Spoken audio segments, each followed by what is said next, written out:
vobis gaudium magnum, habemus papam.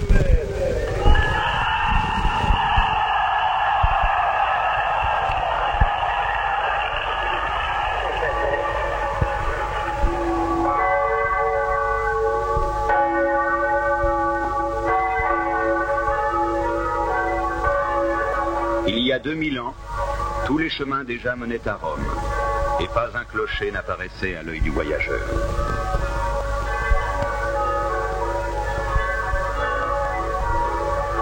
L'empereur Claude abandonne le pouvoir à Messaline et Agrippine, et l'apôtre Pierre, disciple du Christ, entre clandestinement dans la capitale du monde.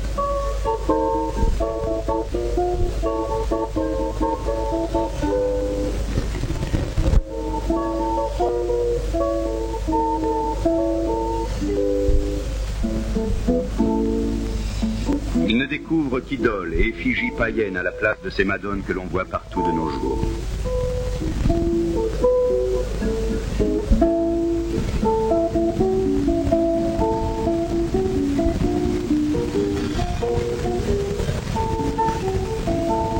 Le christianisme s'infiltre dans le monde romain. Il investit les quartiers les plus pauvres. Il pénètre dans les riches villas patriciennes.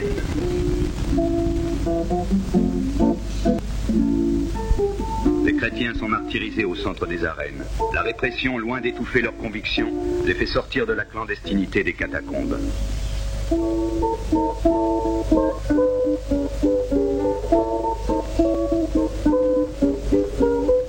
Nous ne sommes que d'hier, s'écrie Tertullien, et nous remplissons votre empire, le continent et les îles, les cités et les forteresses, le palais, le sénat, le forum. Nous ne laissons vides que vos temples.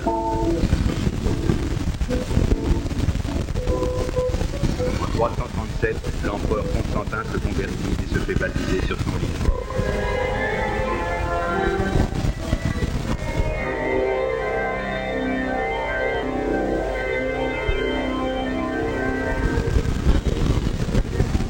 Pour les Romains, la mort d'un pape est ressentie comme un deuil personnel.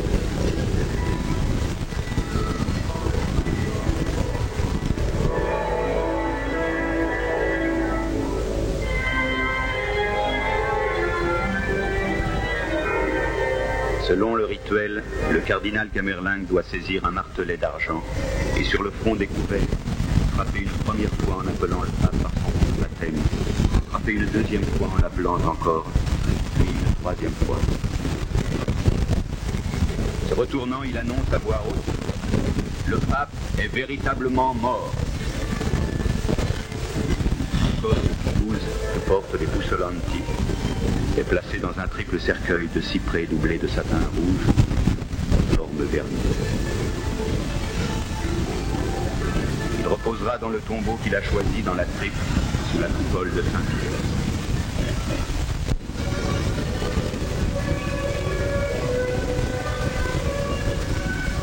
Autour de la basilique en forme de croix latine, édifiée par Constantin, puis reconstruite à la Renaissance, les papes ont pu se garder une part de terre.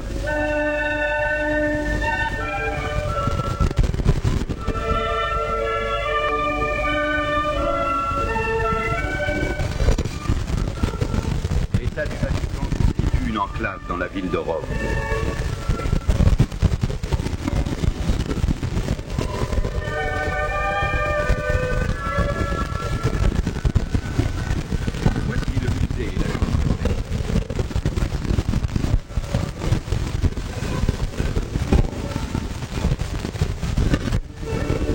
Le palais du gouvernement civil.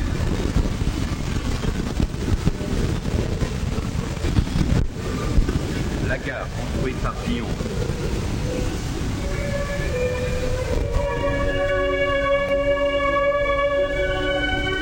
Le trône est vacant. Réunis en conclave, les cardinaux du Sacré Collège éliront un nouveau pape. Ils seront emmurés, isolés du monde extérieur. Par une étroite ouverture parviendront les vivres.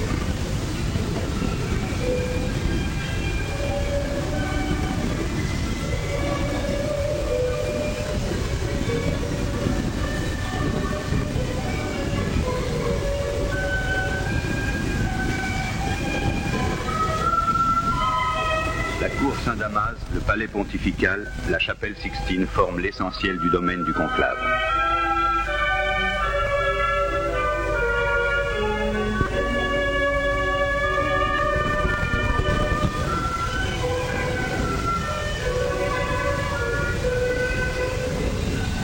Venus du monde entier, les cardinaux arrivent au Vatican.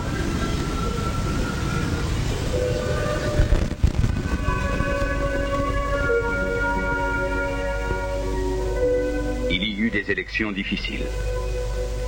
Grégoire X, dans une prescription célèbre, a ordonné « Si au bout de 3 jours, l'Église n'est pas pourvue d'un pasteur, ce qu'à Dieu ne plaise, durant les 5 jours suivants, les cardinaux n'auront qu'un seul plat à leur dîner et à leur souper, et au-delà de ce temps, du pain et de l'eau. »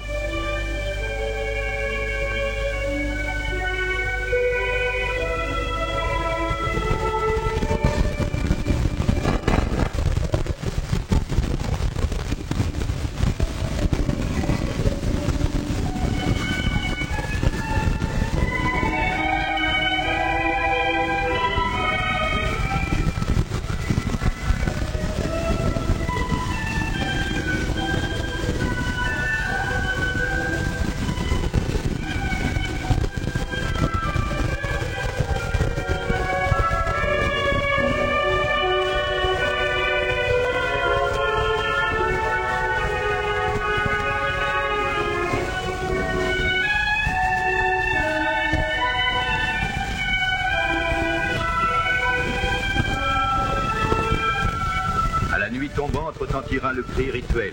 Tous dehors. Sacré sera soigneusement visité, chaque porte doublement verrouillée de l'intérieur et de l'extérieur.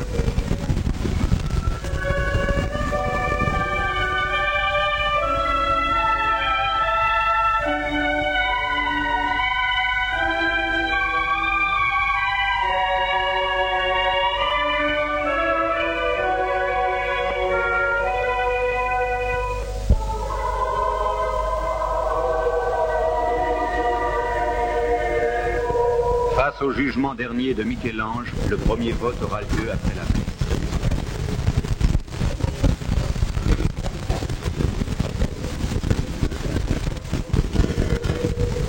Quittant leur table surmontée d'un baldaquin, les cardinaux viendront par rang d'ancienneté déposer leur bulletin dans un calice d'argent.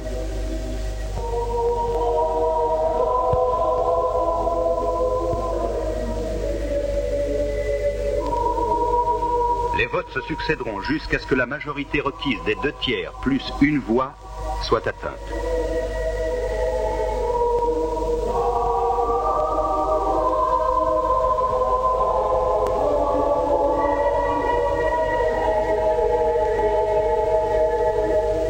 Après le vote, les bulletins seront brûlés.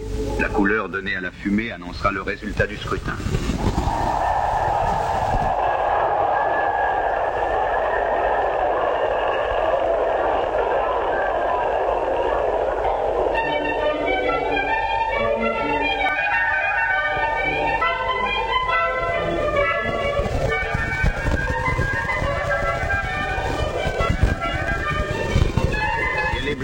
Le pape est élu.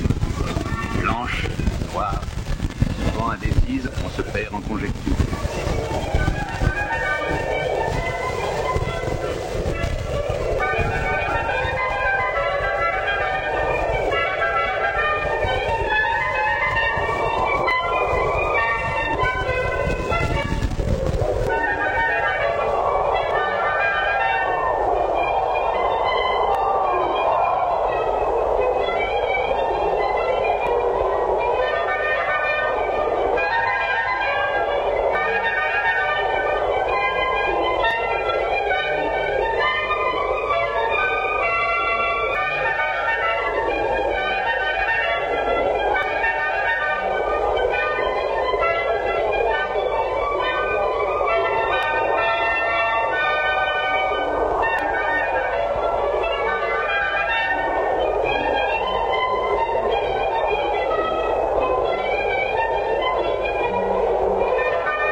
Depuis la mort de Pie XII, les fenêtres de l'appartement pontifical sont fermées. Peut-être s'ouvriront-elles ce soir?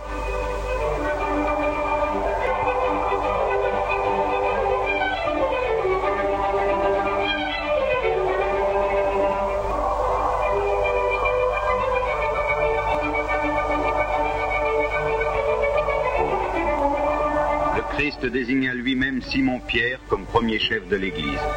C'est maintenant par un vote que son successeur est élu.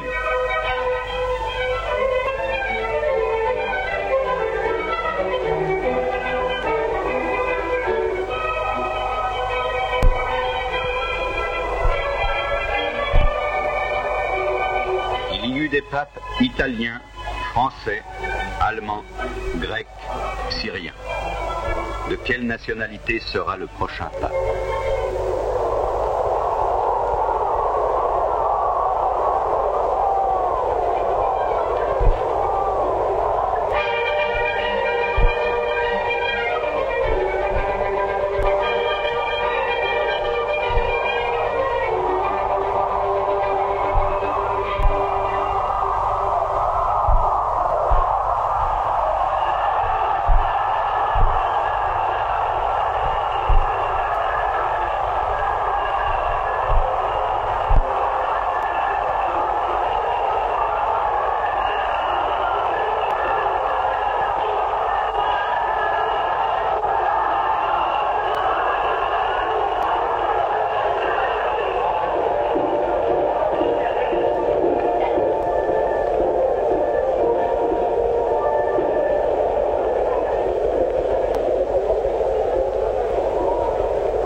descendat super vos, et maniat semper.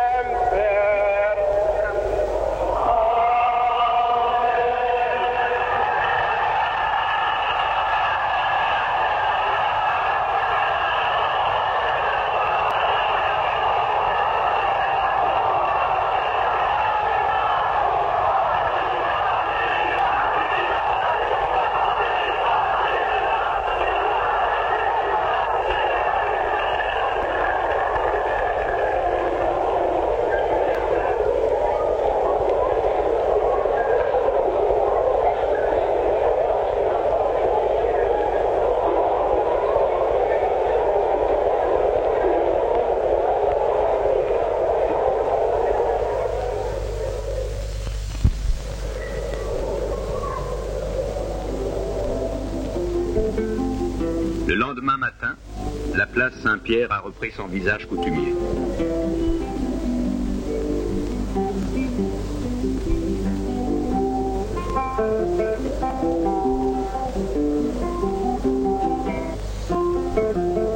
Et les Romains, leurs occupations habituelles.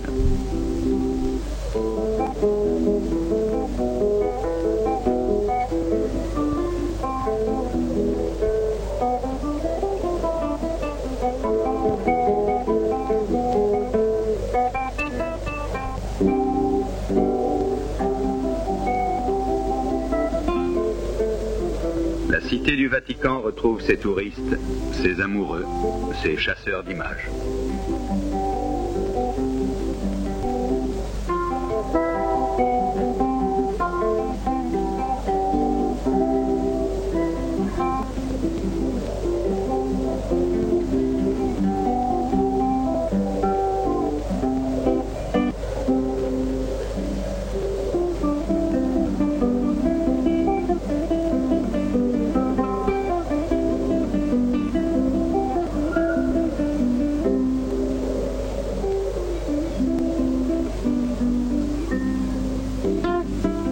À Saint-Pierre, on se marie comme partout ailleurs.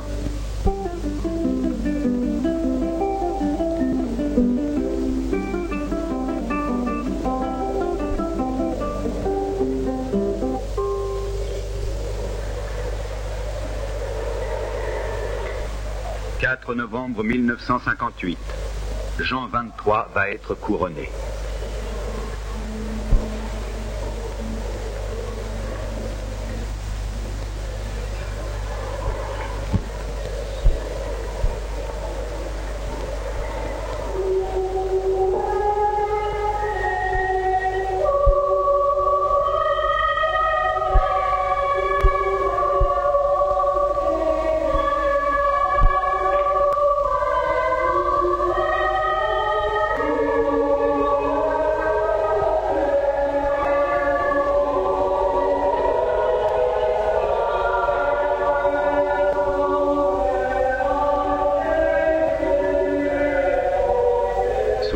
Du pape, on brûle dans une coupelle un rouleau d'étoupe en lui rappelant par 3 fois la parole du prophète. Saint-Père, ainsi passe la gloire du monde. Les flabellis de plumes blanches, héritage des pharaons d'Égypte, symbolisent les anges qui escortent le souverain pontife.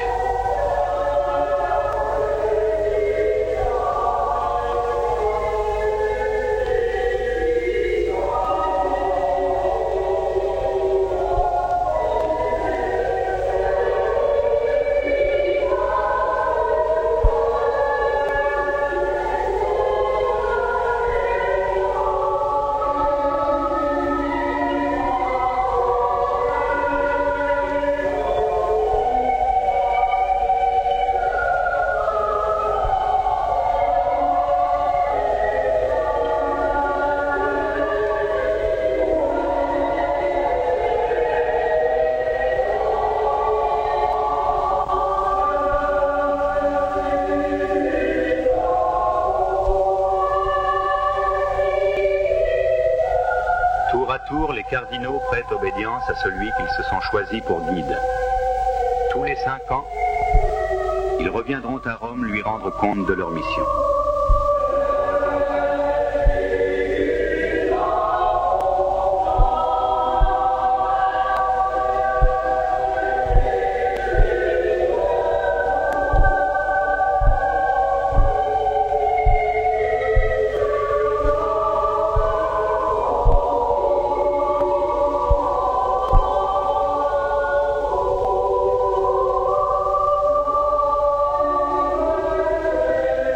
Jean XXIII, fils d'une modeste famille de paysans bergamasques de 13 enfants, se voit confier la lourde responsabilité du destin spirituel d'un demi-milliard d'hommes.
accessoires de la cérémonie, parmi lesquels le chalumeau d'or qui lui servira à boire le vin du sacrifice comme au temps de l'Église primitive.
Aura lieu dans la loggia, face à la foule.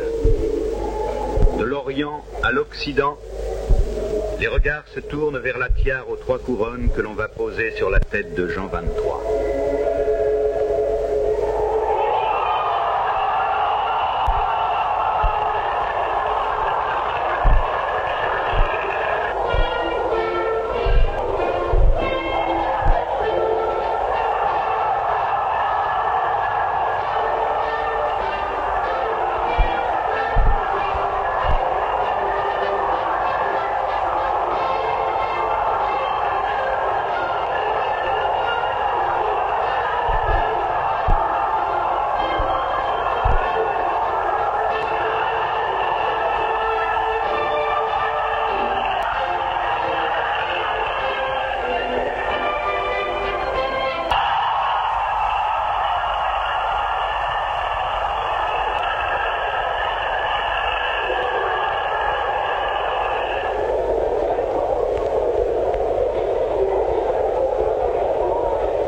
Chacun maintenant rentre chez soi, retrouver les difficultés quotidiennes qui se sont estompées en ce jour d'allégresse.